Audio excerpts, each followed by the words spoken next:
आइए बच्चों, आज हम कक्षा 10 के तीसरे अध्याय दो चर वाले रैखिक समीकरण युग्म के बारे में पढ़ेंगे और उसके क्वेश्चंस करेंगे। बच्चों, मैं आपको क्लास 10 के बच्चों को तीसरा चैप्टर दो चर वाले रैखिक समीकरण युग्म इसके बारे में बता रही हूँ।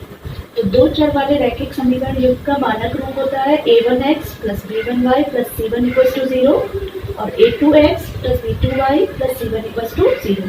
तो ये दो जोड़े हैं, इसलिए इसको युग्म बोला जाता है। और ये दोनों ही जो समीकरण है रैखिक समीकरण है, और रैखिक समीकरण के हमारे पास दो जोड़े हैं, इसलिए इसको कहा जाता है रैखिक समीकरण युग्म।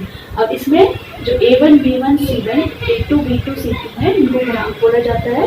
a1 x का गुणांक, b1 y का गुणांक और c1 को हम अचर पर बोलेंगे। तो ये a1 a2 a3 b1 b2 b3 ये सारी वास्तविक संख्याएं होनी चाहिए। और साथ में इसमें होना चाहिए कि a1 का स्क्वायर + b1 का स्क्वायर ≠ 0 और a2 का स्क्वायर + b2 का स्क्वायर ≠ 0। फिर दो चर वाले ये रैखिक समीकरण युग्म है, इसको हल करने की चार विधियां होती है। पहली होती है विलोपन विधि, दूसरी होती है प्रतिस्थापन विधि, तीसरी है वज्रगुणन विधि, चौथी है ग्राफी विधि। अब इसके जो हल आएंगे, इस रैखिक समीकरण युग्म के हल आएंगे, या तो एक अद्वितीय हल आता है, या कोई हल नहीं आता है, या फिर अनेक हल आते हैं। तो हमें कैसे पता चलेगा? उसके लिए प्रतिबंध है। अगर हमें पता करना है कि किस रैखिक समीकरण युग्म का हल कैसा होगा, तो हमारे पास तीन प्रतिबंध है जो ये इन गुणांकों से बंधे हैं। तो अगर हमारे पास a1/a2 का अनुपात b1/b2 के अनुपात के बराबर नहीं आएगा, तो हमारे रैखिक समीकरण युग्म का एक अद्वितीय हल होगा। और उसका हल जो है दो रैखिक समीकरण है तो रेखा मिलेंगी हमें, युग्म है तो हमें दो रेखाएं मिलेंगी, और वो रेखाएं इस एक अद्वितीय हल के लिए उसका ग्राफ आएगा प्रतिच्छेदी रेखाएं। और जब भी हल समीकरण युग्म का निकलेगा तो हम कहेंगे कि समीकरण युग्म संगत है। अगर हमारे पास दूसरा प्रतिबंध आएगा कि a1/a2 बराबर आ गया b1/b2 के, और वो c1/c2 के अनुपात के इक्वल नहीं आ रहा, ये दोनों तो इक्वल आ गए, इसमें इक्वल नहीं आए थे। अगर a1/a2 बराबर आ जाएगा b1/b2 के और वो c1/c2 के इक्वल नहीं होगा, तो हमारे रैखिक समीकरण युग्म का कोई भी हल नहीं निकलेगा। और हल नहीं निकलने का मतलब है कि दोनों रेखाएं एक दूसरे को प्रतिच्छेद नहीं करेंगी और उनका ग्राफ जो है समांतर रेखाएं आएगा। और हल नहीं निकल रहा है तो हम कहेंगे कि रैखिक समीकरण युग्म असंगत है। तीसरी कंडीशन में अगर ये तीनों ही अनुपात a1/a2 b1/b2 और c1/c2 तीनों का ही अनुपात हमारा बराबर आएगा, तो हमारे रैखिक समीकरण युग्म के अनेक हल होंगे। और अनेक हल होंगे यानी कि दोनों रेखाएं प्रत्येक बिंदु पर एक दूसरे से प्रतिच्छेद करेंगी। और अगर दोनों रेखाएं एक दूसरे से मिलेंगी तो वो दोनों रेखाएं संपाती हो जाएंगी। दोनों रेखाएं आपको अलग अलग नहीं दिखेंगी, एक ही दिखेंगी। तो ऐसे ग्राफ को कहेंगे, जब दोनों रेखाओं का ग्राफ एक ही रेखा में मिल जाएगा तो हम कहेंगे संपाती रेखाएं। और दोनों रेखाएं मिल रही है, इसलिए प्रत्येक बिंदु उसका एक हल हो जाएगा, इसलिए उसके अनेक हल होंगे। तो ये जो है, इस तरह से हमें रैखिक समीकरण के हल निकालने हैं। और ये प्रतिबंध है अगर हम याद करना चाहते हैं कि उस रैखिक समीकरण युग्म का हल कैसा होगा। एक्सरसाइज 3.1 का पहला क्वेश्चन करते हैं। ये क्वेश्चन है, आफ्ताब अपनी पुत्री से कहता है 7 वर्ष पूर्व मैं तुमसे 7 गुनी आयु का था, अब से 3 वर्ष बाद मैं तुमसे केवल 3 गुनी आयु का रह जाऊंगा। इस स्थिति को बीजगणितीय और ग्राफीय रूपों में निरूपित कीजिए या व्यक्त कीजिए। एक तो हमने बीजगणितीय रूप में व्यक्त करना है और दूसरा हमने ग्राफी। तो बीजगणित में हमारी समीकरण आएगी रैखिक, और ग्राफी विधि में हम ऐसे चार्ट में ग्राफ में निरूपित करेंगे। तो ग्राफ में तब निरूपित करेंगे जब हमें इसका समीकरण मिल जाएगा बीजगणितीय। तो आफ्ताब अपनी पुत्री से कहता है, तो हमें समीकरण प्राप्त करने के लिए दोनों की आयु माननी पड़ेगी। तो हम मान लेते हैं आफ्ताब की वर्तमान आयु जो है वो x वर्ष है, और उसकी पुत्री की वर्तमान आयु y वर्ष ले लेते हैं। अब जो संबंध दोनों की आयु में दिया है वो 7 वर्ष पूर्व का दिया है। तो 7 वर्ष पूर्व आफ्ताब की आयु कितनी होगी? जो अभी उसकी वर्तमान की आयु है उससे 7 वर्ष कम, तो x - 7 वर्ष। और उसकी पुत्री की आयु हो जाएगी जो अभी है y उससे 7 कम, तो y माइनस 7 वर्ष। अब इन दोनों की आयु जो 7 वर्ष पहले थी उसका संबंध क्या था? आफताब की आयु उसकी पुत्री की आयु की 7 गुनी थी।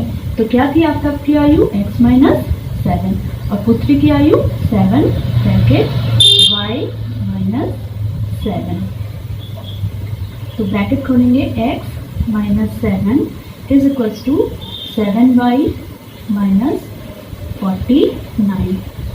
चर एक तरफ लाते हैं, दो चर हमारे x और y, तो x 7y इधर आके माइनस का 7y और माइनस 7 उधर जाएगा तो माइनस 49 माइनस प्लस 7 हो जाएगा। 49 माइनस 49 प्लस 7 माइनस 42। तो ये हो गया बीजगणितीय निरूपण। बीजगणितीय रूप में हमने ये व्यक्त किया। तो आप एक तो समीकरण ये भी कह सकते हैं, ये रैखिक समीकरण ये भी। इसी का दूसरा रूप हम यहाँ पे भी निकाल सकते हैं कि 3 वर्ष बाद। तो अब हम लिखेंगे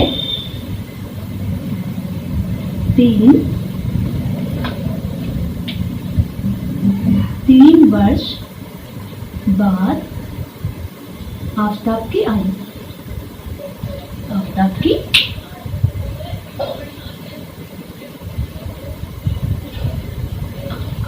कितनी होगी? जो अभी है उसकी x माइनस x है, तो 3 वर्ष बाद उसकी हो जाएगी x प्लस 3 वर्ष। और उसकी पुत्री की आयु कितनी हो जाएगी?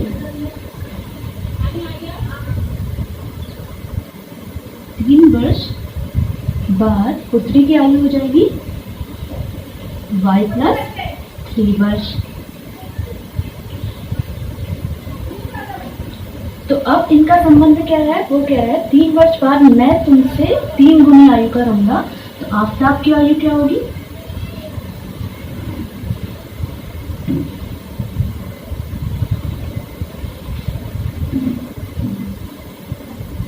तीन गुनी किससे?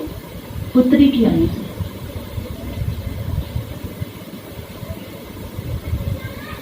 और अब आफताब की आयु हम यहाँ पे लिखेंगे x प्लस 3 और पुत्री की 3 गुनी y प्लस 3। इस इक्वेशन को भी खोलिए, तो x plus 3 is equals to 3y plus 9। तो 3 को वहाँ लेके जाएंगे और 3y इधर आएगा, तो x minus 3y is equals to 9 minus 3, तो x minus 3y is equals to 6।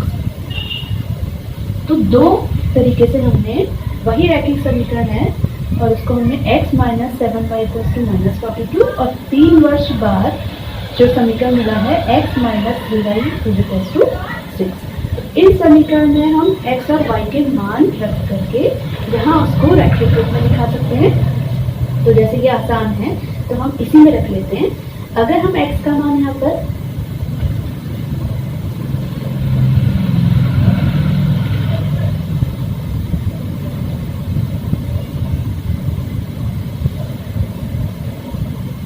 Graphy रूप में निरूपित करने के लिए अगर हम यहाँ पर y का मान अगर हम 1 रखते हैं, सपोज y 1 है, तो 3 1 जा 3 हो जाएगा माइनस का 3 और x की वैल्यू क्या आएगी? 6 माइनस 3 वहां जाकर क्या हो जाएगा? प्लस 3, तो 9 x की वैल्यू आ जाएगी 9। और अगर हम y की वैल्यू रखेंगे 2, तो ये ज़्यादा हो जा रहा है, ग्राफ इतना नहीं है, तो हम ऐसा करते हैं माइनस की वैल्यू रख देते हैं, y की वैल्यू रख देते हैं माइनस 2, y की वैल्यू रख देते हैं माइनस 2। तो 3 2 जा 6 प्लस 6 हो जाएगा, माइनस 3 इंटू माइनस प्लस 6 और प्लस 6 वहाँ जाके आ जाएगा, x की वैल्यू क्या आ जाएगी? माइनस 2 के साथ 0। x इक्वल्स टू 9 भी हमारा नहीं होता, तो हम एक वैल्यू और ले लेते हैं। तो y की वैल्यू ले देते हैं यहाँ पर माइनस 1 भी ले देते हैं, माइनस 3 ले लेते हैं। अगर हम y की वैल्यू यहाँ पे माइनस 3 लेंगे तो माइनस 3 इंटू माइनस 3 प्लस 9 वहाँ जाके माइनस हो जाएगा, 6 माइनस 6 माइनस 9 तो माइनस 3, -3 के साथ आ रहा है -3। जब -2 रखा तब 6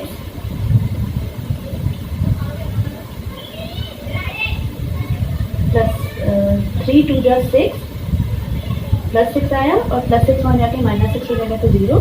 1 में ये 9 ज़्यादा आ जा रहा है, यहाँ पर हमारा आएगा नहीं, इसलिए हम इन दो वैल्यूज से इसका रैखिक रूप में ग्राफी रूप में दिखा सकते हैं। तो अब देखिए, अगर हम 0 लेंगे x तो y -2, ये x अक्ष है आपका और ये y अक्ष है, तो x बराबर 0 यानी मीटर हो गया।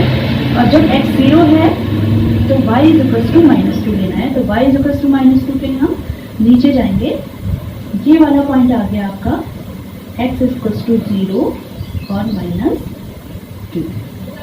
ऐसे ही x -3 यहाँ पॉजिटिव और बाईं तरफ नेगेटिव, तो -1 -2 -3 यहाँ पर आएंगे और y में भी -3, तो -1 -2 -3। अगर हम 9 लेंगे तो 1 2 3 4 5 6 7 9 है, तो ये 2 पॉइंट हमें जो मिल रहे हैं यहाँ से, हमने ये लिए हैं 0 -2 और -3 × -3। तो इनसे जो हमें ग्राफ मिल रहा है वो है -3 × -3। कि इस बीजगणितीय रूप को हमने बीजगणितीय समीकरण को रैखिक रूप में व्यक्त कर दिया है और हमारा ग्राफ आ गया है। इन दोनों पॉइंट्स को अगर हम मिलाएंगे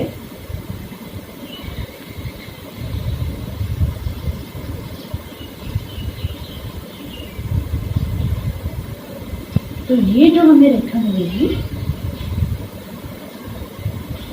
ये इस समीकरण का ग्राफी निरूपण कहलाएगा।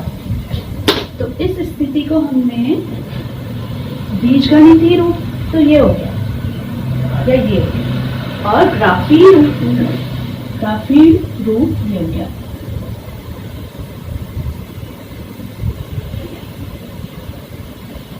तो इस कंडीशन को हमने बीजगणितीय रूप और ग्राफी रूप में ऐसे दिखाया है। तो ऐसे ही आपको जो है 36 क्वेश्चंस मिलेंगे, आप भी कर सकते हैं।